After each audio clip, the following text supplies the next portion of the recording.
Hello friends, welcome to railway Gyan के इस YouTube channel पे आप सभी का स्वागत है।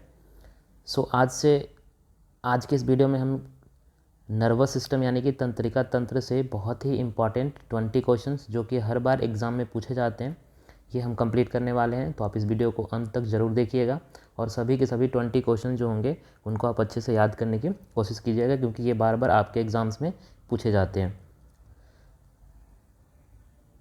तो आज का पहला क्वेश्चन है कि निम्नलिखित में से कौन सी मानव शरीर की सबसे बड़ी कोशिकाएं हैं। तो हमारा आंसर क्या होगा? तंत्रिका कोशिकाएं, जिसको हम नर्वस सिस्टम बोलते हैं। That was the right answers.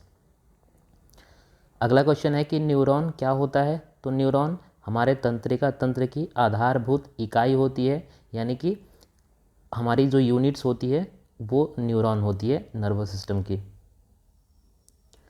अगला क्वेश्चन है कि जन्म के बाद मानव के किस ऊतक में कोशिका का विभाजन नहीं होता है। तो मानव शरीर में एक तंत्रिका तंत्र ही ऐसा हमारा कोशिका है जिसमें कोई भी विभाजन नहीं होता है। तो राइट आंसर क्या होगा? तंत्रिका तंत्र। अगला क्वेश्चन है कि मनुष्य में मेरुदंड में कितनी जोड़ी तंत्रिका पाई जाती है। तो टोटल 31 जोड़ी जो है वो तंत्रिका तंत्र जो है वो पाई जाती है। So answer C will be the correct. Next question है कि मस्तिष्क जिम्मेदार होते हैं। तो मस्तिष्क हमारे सोचने के लिए, हृदय गति को नियंत्रण करने के लिए, शरीर को संतुलन बनाए रखने के लिए, सभी के लिए जिम्मेदार होती है। So right answer will be option D, उपरोक्त तीनों के लिए जिम्मेदार होती है।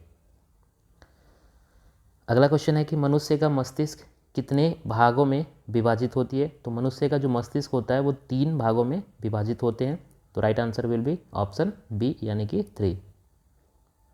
अगला क्वेश्चन है कि सेरेब्रम किससे संबंधित है।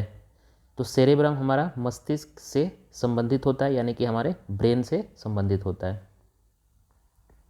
अगला क्वेश्चन है कि मनुष्य के मस्तिष्क का सबसे बड़ा भाग क्या है। तो मनुष्य के शरीर मस्तिष्क का जो सबसे बड़ा भाग होता है उसको हम प्रमस्तिष्क बोलते हैं। ठीक है। नेक्स्ट क्वेश्चन है कि मानव मस्तिष्क में बुद्धि का केंद्र कहाँ पे होता है। तो मानव मस्तिष्क में बुद्धि का केंद्र जो होता है वो प्रमस्तिष्क में, यानी कि सेरिब्रम के अंदर होता है। वहीं से हम सब कुछ सोचते हैं, समझते हैं, या जो भी क्रियाएं हम करते हैं वो हमारी सोच वहीं से विकसित होती है। नेक्स्ट क्वेश्चन है कि मानव शरीर के किन कोशिकाओं में सबसे कम पुनर्योजन शक्ति, यानी कि रीजेनरेटिव पावर्स होती है।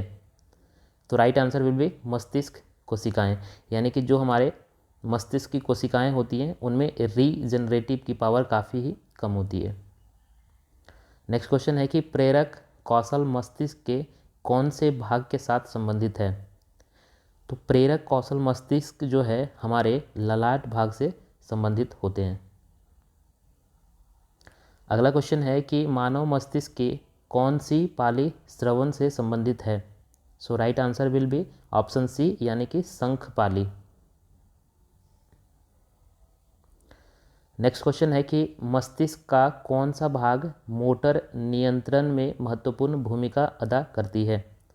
सो राइट आंसर क्या हो जाएगा? ऑप्शन ए, यानी कि सेरिबेलम, यानी कि अनुमस्तिष्क will be the right answers.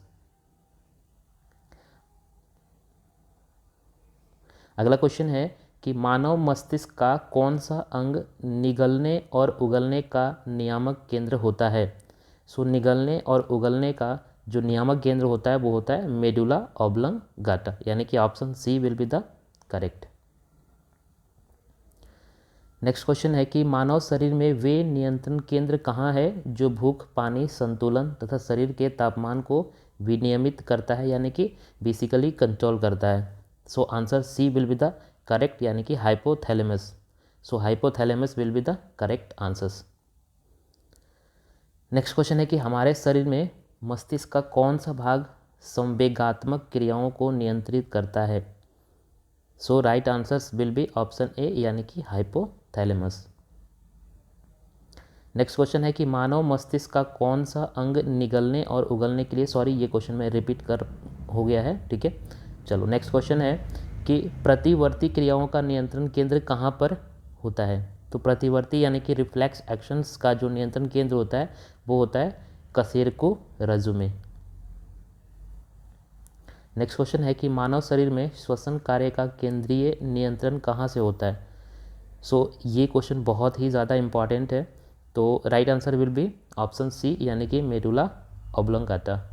दोस्तों ये जितने भी क्वेश्चंस है वो बार बार एग्ज़ाम में पूछे जाते हैं, तो प्लीज़ आप इस सारे क्वेश्चंस को एक कॉपी में कहीं पे नोट करने की कोशिश करो और 1 लाइन फॉर्मेट में आप इसको नोट कर लो ताकि आप इसको बार बार रिवाइज़ कर सको।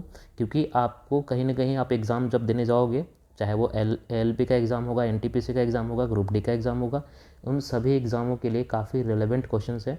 मैं यहाँ पे कोई एक्सप्लेनेशन नहीं दे रहा हूँ इसलिए ताकि आपका टाइम बच सके, आप डायरेक्ट इन क्वेश्चंस को याद कर सको। क्लियर है? चलो नेक्स्ट क्वेश्चन है कि पीयूष ग्रंथि शरीर में किस स्थान पर स्थित होती है। ऑब्वियस सी बात है, हमारी पीयूष ग्रंथि जो होती है हमारे शरीर के मस्तिष्क के आधार में जो है वो स्थित होती है, यानी कि right answer option B will be the correct. हमारा आज का लास्ट क्वेश्चन है कि किसी रोगी की जैविक मृत्यु का अर्थ निम्नलिखित में से उसके किस अंग के ऊतकों के मर जाने से होते हैं। हमारा राइट आंसर क्या हो जाएगा, ऑप्शन सी, यानी कि मनुष्य में जब उसकी मृत्यु हो जाती है तो उनके जो ऊतक होते हैं, मस्तिष्क के ऊतक होते हैं, वो भी साथ में मारे जाते हैं। Right answer will be option C. तो आप इन सारे क्वेश्चंस को कोशिश करना कि मैं 1 फॉर्मेट में यानी कि 1 लाइन फॉर्मेट में आप इन सारे क्वेश्चंस को लिख लो, क्योंकि ये सारे के सारे क्वेश्चंस बहुत ही ज़्यादा इंपॉर्टेंट है।